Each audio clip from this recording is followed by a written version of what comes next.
turned into a desire to help students learn through listening and become better listeners. In Chapter 2, Listening is a Skill, I explain to you that listening is a skill that can be taught, practiced, improved, and successfully demonstrated on standardized tests. It's a skill that needs to be taught because it's critical to success in college, career, and life. Curriculum standards in all 50 states include listening as a component for K-12 students. Listening skills rose to prominence with the adoption of the Common Core by many states in 2009. The standards across the states require teachers to include purposeful listening in their instruction. And of course, listening is required in teaching students to speak English.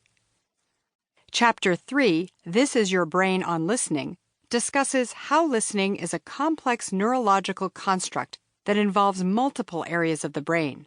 Listening requires more from your brain than many other skills.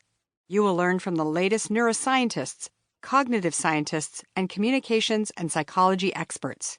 Hearing isn't all that is involved in listening, but it is a critical part. One neuroscientist explains that sounds are among the most common and powerful stimuli for emotions. Listening triggers a variety of parts of the brain to create a movie in your mind. You can dig into Chapter 4, How to Teach Listening, to learn actionable techniques for teaching your students. I will share some proven strategies to improve listening. Whether you are a 3rd grade teacher using listening strategies to improve reading, or an 11th grade teacher aiming to improve your students' listening skills for the workforce, this chapter gives you practical ways to start incorporating more listening into your teaching.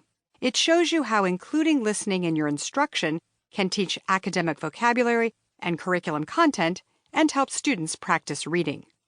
You might not be a reading teacher, so you might not have considered how listening can help your students read, but Chapter 5 may change your thinking. In The Intersection Between Listening and Reading, you learn why I believe listening is the missing piece of the literacy puzzle.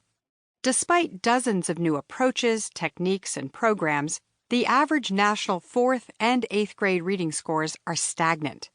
There is an interdependency between listening comprehension and reading comprehension. In general, the poor reader is also likely to be a poor listener.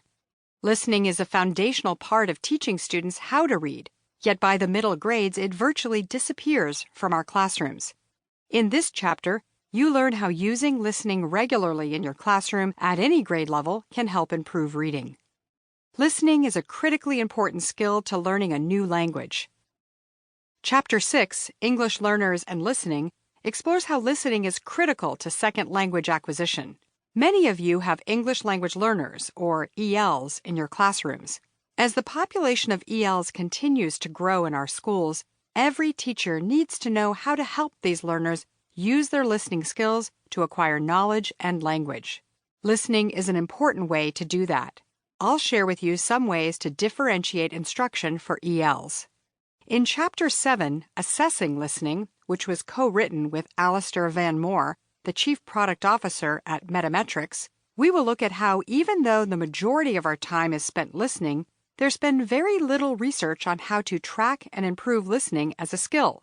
Up until recently, listening skills have been self-reported.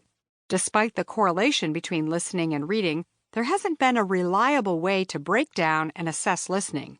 This chapter reveals the new ways that listening is being measured in the classroom with the new Lexile framework for listening.